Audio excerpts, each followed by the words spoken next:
In 1860, the abolitionist movement was ascendant, and the pro-slavery Democratic Party was in shambles.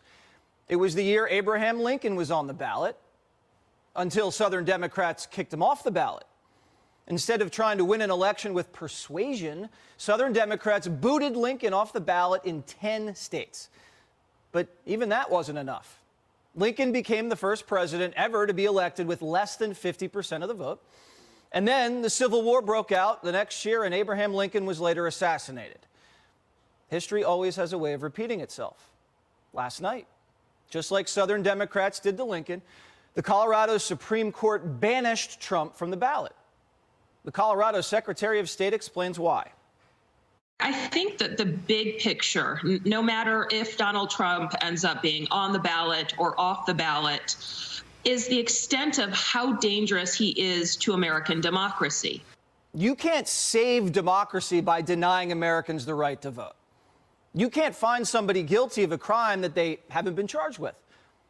In a 4-3 ruling, the Colorado Supreme Court said Trump engaged in an insurrection. And under the 14th Amendment, insurrectionists are constitutionally prohibited from holding office. Northern interests wrote this into the Constitution so Southern Confederates who took up arms against the Union and fought in the Civil War couldn't hold federal office. Donald Trump telling people to march peacefully and patriotically and then telling them to go home isn't an insurrection. Unelected state judges without a trial, a hearing, or any due process convicted a former president of a federal crime 2,000 miles outside of their jurisdiction and disenfranchised 6 million Americans in Colorado. The opinion reads like a Rachel Maddow script.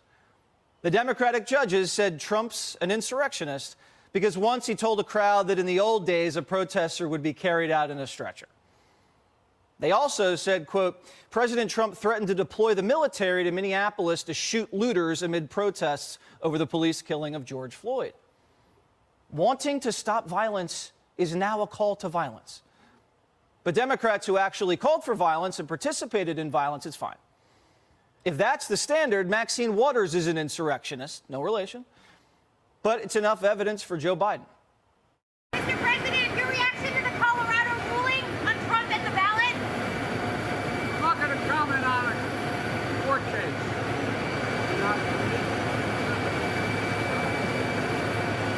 That's up to the court. That's all I have to say. Is Trump an insurrectionist, sir? Well, I think it's certainly self-evident. You saw it all. Now, whether the 14th Amendment applies, I'll let the court make that decision. But he certainly supported an insurrection. And no question about it. None. Zero. So if you arrest your opponent 4 times and you're still losing, you should resign. You shouldn't kick him off the ballot. But MSNBC says if you don't kick Trump off the ballot, you're no better than a slave owner. What do you say to the Republican candidate's argument that this should be, the voters should have the say and not the courts? What they're standing with is the spirit of those Confederates rather than the Americans who came together after a long and brutal Civil War that was fought. They amended the Constitution to prevent those traitors from running for office. That should send a message that our election system, our electoral system, can be used for nefarious purposes against the democracy itself. Think about what she said. The electoral system can be used against democracy. Elections can be used against democracy? Are we going to have to get rid of elections to save democracy? Now, I had a tarot card reading on Saturday night. She said I was going to have a loving and prosperous year. But then I asked about politics because the reading said an injustice would happen in the fall. I asked her about Trump. And she said Trump's either going to win or we're not going to have an election. Now, I'm not a big tarot card guy, but then this story happens. What's it going to do to the republic if we're not allowed to vote for the man we want to because of some unelected judge? Local judges banning candidates from running for president is what happens in third world countries. How are we supposed to believe the last election was honest when this election's already being stacked? Democrats scream voter suppression if you have to wait in line for an hour to vote for your candidate. Well, What do you call it when we can't vote for your candidate at all?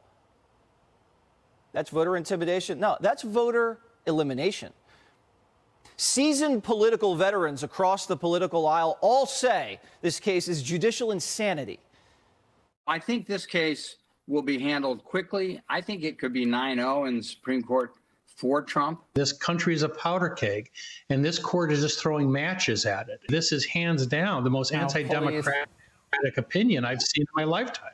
I would say to the judges, as I said to the Justice Department, you're actually making it more likely that Donald Trump is elected next November by how you are pursuing this. The idea that 50 different state courts can decide a question involving the highest elective office in the executive branch, interpreting the federal Constitution as to what constitutes an insurrection against the federal government is incoherent.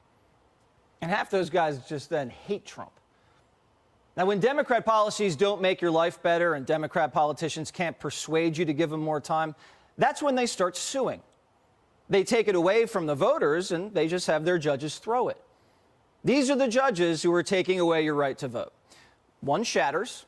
They call Justice Monica Marquez a gay icon. She went to Yale. Another justice, Richard Gabriel's a professional trumpet player, also went to Yale, also almost got Me Too'd. Then you have Melissa Hart, went to Harvard. She's been accused of discriminating against black people and old people and is the granddaughter of Archibald Cox, the special prosecutor during the Watergate scandal. Oh, and then there's William Hood III, who went to the same college Biden did. These 4 Democrats in robes stole your vote.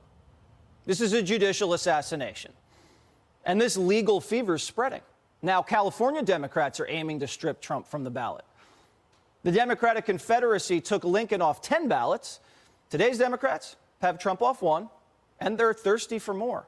It's a legal coup.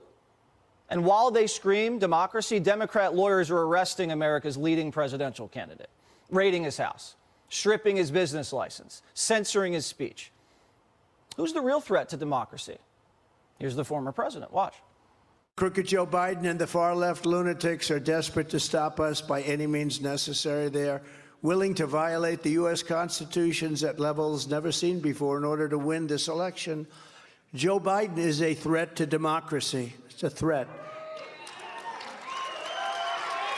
They're weaponizing law enforcement for high-level election interference because we're beating them so badly in the polls. Every time Trump's arrested, he becomes more powerful in the eyes of the voters.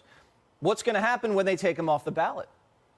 They're turning Trump into the greatest political underdog America's ever witnessed. They're setting up the greatest comeback story in American political history. They say they're protecting us from danger, but Trump's not a danger to us. He's a danger to them. And Americans are starting to ask themselves why. It feels like the left wants violence because that's where this is going. We're being baited so their actions are justified. That's how it feels. The more the left overplays their hand, the scarier this gets.